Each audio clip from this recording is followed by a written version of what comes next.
നമുക്കിന്ന് ഒരു സദ്യ സ്പെഷ്യൽ ആയിട്ടുള്ള മധുര പച്ചടി തയ്യാറാക്കുന്നത് എങ്ങനെയാണെന്ന് നോക്കാം. ഇത് സ്വീറ്റ് പച്ചടി എന്ന് പറയും.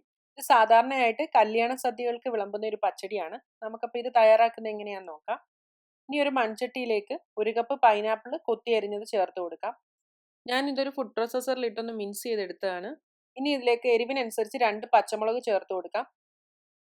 ഇത് വേകുന്നതിനായിട്ട് ഇത് മുങ്ങിക്കിടക്കാൻ പാകത്തിന് കുറച്ച് വെള്ളം ഒഴിച്ചു കൊടുക്കാം. ഇനി ഇതിലേക്ക് ആവശ്യത്തിന് ഉപ്പ് ചേർത്ത് കൊടുക്കാം. 1/4 ടീസ്പൂൺ മഞ്ഞൾപ്പൊടി ചേർക്കാം. 1/4 ടീസ്പൂൺ മുളക് പൊടി ചേർക്കാം.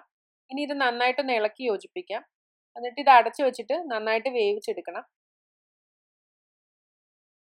ഇപ്പോൾ പൈനാപ്പിൾ ഒരു 1/4 ഭാഗം വെന്തിട്ടുണ്ട്. ഇനി ഇതിലേക്ക് 1/2 കപ്പ് ഏത്തയ്ക്ക ചേർത്ത് കൊടുക്കാം. അത് വിളഞ്ഞിട്ടുള്ള ഏത്തയ്ക്കയാണ്. നമ്മൾ പൈനാപ്പിൾ എത്ര എടുത്തോ അതിൻ്റെ പകുതി വേണം ഏത്തയ്ക്ക എടുക്കാനായിട്ട്. ഏത്തയ്ക്ക എന്ന് വെച്ചാൽ നേന്ത്രപ്പഴം. ഞാൻ ഇതേപോലുള്ള ഏത്തയ്ക്കയുടെ പകുതിയാണ് ഇവിടെ എടുത്തിരിക്കുന്നത്. ഇനി ഇത് നന്നായിട്ടൊന്ന് ഇളക്കി യോജിപ്പിച്ചിട്ട് അടച്ചു വെച്ചിട്ട് വേവിച്ചെടുക്കണം. ഇടയ്ക്ക് നോക്കിയിട്ട് വെള്ളം വേണമെങ്കിൽ ആവശ്യത്തിന് ചേർത്ത് കൊടുക്കണം.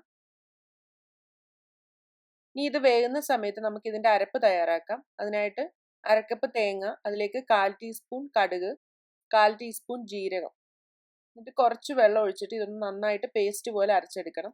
കൂടുതൽ വെള്ളം ചേർക്കരുത്. അപ്പം നന്നായിട്ട് ഈ കടുകും ജീരകവും ഒന്നും നന്നായിട്ട് അരഞ്ഞു കിട്ടത്തില്ല. ഒരു 2 ടേബിൾ സ്പൂണോളം വെള്ളം ചേർത്താൽ മതി. ഇനി 1/4 കപ്പ് നല്ല കട്ടി തൈരിലേക്ക് 1 ടേബിൾ സ്പൂൺ വെള്ളം കൂടി ഒഴിച്ചിട്ട് നന്നായിട്ടൊന്ന് അടിച്ച് ഒരു സൈഡിലേക്ക് മാറ്റി വെക്കാം. പുളി കൂടുതലുള്ള തൈരാണെങ്കിൽ അതനുസരിച്ചിട്ട് കുറച്ച് ചേർത്താൽ മതി. ഈ തൈര് അടിച്ചതിന് ഈ ഒരു സൈഡിലേക്ക് മാറ്റി വെക്കാം. നമുക്കിനി ഇതൊന്ന് തുറന്ന് നോക്കാം. ഇപ്പോൾ പൈനാപ്പിളും ഏത്തയ്ക്കയൊക്കെ നന്നായിട്ട് വെന്തിട്ടുണ്ട്. ഇനി ഇതിലേക്ക് ഒരു ചെറിയ കഷ്ണം ശർക്കര ചേർത്ത് കൊടുക്കാം. അല്ലെങ്കിൽ ബ്രൗൺ ഷുഗറോ പഞ്ചസാരയോ ചേർത്താലും മതി. അപ്പോൾ ഇത് വേഗത്തിൽ അലിയുന്ന ശർക്കരയാണ്, അതുകൊണ്ടാണ് ഞാൻ ഇങ്ങനെ ചേർത്തത്. ഇല്ലെങ്കിൽ ഒന്ന് ഗ്രേറ്റ് ചെയ്തിട്ട് വേണം ചേർക്കാനായിട്ട്. ഈ തേങ്ങയും തൈരും ഇതെല്ലാം കൂടെ ചേർന്ന് കഴിയുമ്പോൾ ആ മധുരവും ഇതെല്ലാം എരിവൊക്കെ ഒന്ന് ബാലൻസ് ചെയ്ത് ഒരു പ്രത്യേക ടേസ്റ്റാണ് ഇതിന്. ഇപ്പോൾ കറിക്ക് നമ്മൾ ശർക്കര ചേർത്തെന്നും പറഞ്ഞ് നമുക്ക് ഒരുപാട് ചെടിക്കുന്ന മധുരം പോലെ വരത്തില്ല. എരിവിനനുസരിച്ചിട്ട് പച്ചമുളക് ചേർത്തോണം. അവരോടെ ഞാൻ 2 എണ്ണമാണ് ചേർത്തത്. അപ്പോൾ അവരോടെ എരിവിനനുസരിച്ച് പച്ചമുളക് കൂടുതൽ ചേർക്കാം. ശർക്കര നന്നായിട്ട് അലിഞ്ഞ് ചേർന്നിട്ടുണ്ട്. ഇനി ഇതിലേക്ക് നമുക്ക് തേങ്ങ അരച്ച് വെച്ചിരിക്കുന്നത് ചേർത്ത് കൊടുക്കാം. ഇനി ആ മിക്സിയുടെ ജാറിൽ കുറച്ച് വെള്ളം ഒഴിച്ചിട്ട് അതും കൂടെ ഒഴിച്ചു കൊടുക്കാം. ഇതിൽ കടുക് അരച്ച് ചേർക്കുമ്പോൾ നിങ്ങൾ കൂടുതലായിട്ട് അരയ്ക്കരുത്. ഇപ്പം മെഷറിംഗ് സ്പൂൺ ഒന്നും ഇല്ലെങ്കിൽ കൈവച്ച് ഒരു വലിയ നുള്ള് കടുകിട്ട് അരച്ച് ചേർത്താൽ മതി. ഇനി ഇതിലേക്ക് കുരുവില്ലാത്ത 10-12 ചെറിയ മുന്തിരി ചേർത്ത് കൊടുക്കാം. നല്ല ഫ്രഷ് മുന്തിരി ഉപയോഗിക്കണം. മുന്തിരിങ്ങ ഇട്ട് വേവിക്കരുത്. അതിൻ്റെ കളർ ഷേപ്പ് ഒന്നും നഷ്ടപ്പെടാതെ നല്ല ഫ്രഷ് ലുക്കിൽ കിടക്കണം. ചെറുതായിട്ടൊന്ന് വാമാക്കി എടുത്താൽ മതി. അപ്പോൾ ഇതിൽ നിന്ന് നന്നായിട്ട് ആവി വരാൻ തുടങ്ങി. ആ തേങ്ങയുടെ പച്ചമണമൊക്കെ പോയി നന്നായിട്ട് വെന്തിട്ടുണ്ട്. ഇനി ഇത് നമുക്ക് തീ ഓഫ് ചെയ്യാം. തിളപ്പിക്കരുത്. തിളപ്പിച്ച് കഴിഞ്ഞാൽ തേങ്ങ പിരിഞ്ഞിട്ട് അതിൽ എണ്ണ സെപ്പറേറ്റ് ആവും. അതുകൊണ്ടാണ് തിളപ്പിക്കരുതെന്ന് പറയുന്നത്. ഇതിൻ്റെ ചൂട് ചെറുതായിട്ടൊന്ന് ആറി കഴിയുമ്പോഴത്തേക്ക് ഇതിലേക്ക് തൈര് ചേർത്ത് കൊടുക്കാം. നന്നായിട്ട് ഇളക്കി യോജിപ്പിച്ചെടുക്കാം.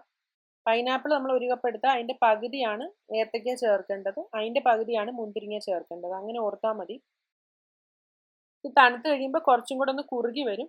അപ്പോൾ ഇതേപോലെ ഇലയിൽ ഒഴിച്ചു കഴിഞ്ഞാൽ ഒഴുകി പോകാത്ത ഒരു പാകത്തിന് വേണം. ഇനി കടുക് വറുത്ത് താളിക്കാനായിട്ട് ഒരു പാൻ ചൂടായി കഴിയുമ്പോൾ അതിലേക്ക് 2 ടീസ്പൂൺ വെളിച്ചെണ്ണ ഒഴിച്ചു കൊടുക്കാം. എണ്ണ ചൂടായി. ഇനി ഇതിലേക്ക് 1/4 ടീസ്പൂൺ കടുക് ഇട്ട് കൊടുക്കാം. ഇനി ഇതിലേക്ക് 4 വറ്റൽമുളക് ചേർക്കാം. ഇനി ഒരു തണ്ട് കറിവേപ്പിലയും കൂടെ ചേർക്കാം. ഇതിൽ നമ്മൾ കടുക് വറുത്ത് താളിക്കുമ്പോൾ ഉള്ളി ചേർക്കത്തില്ല.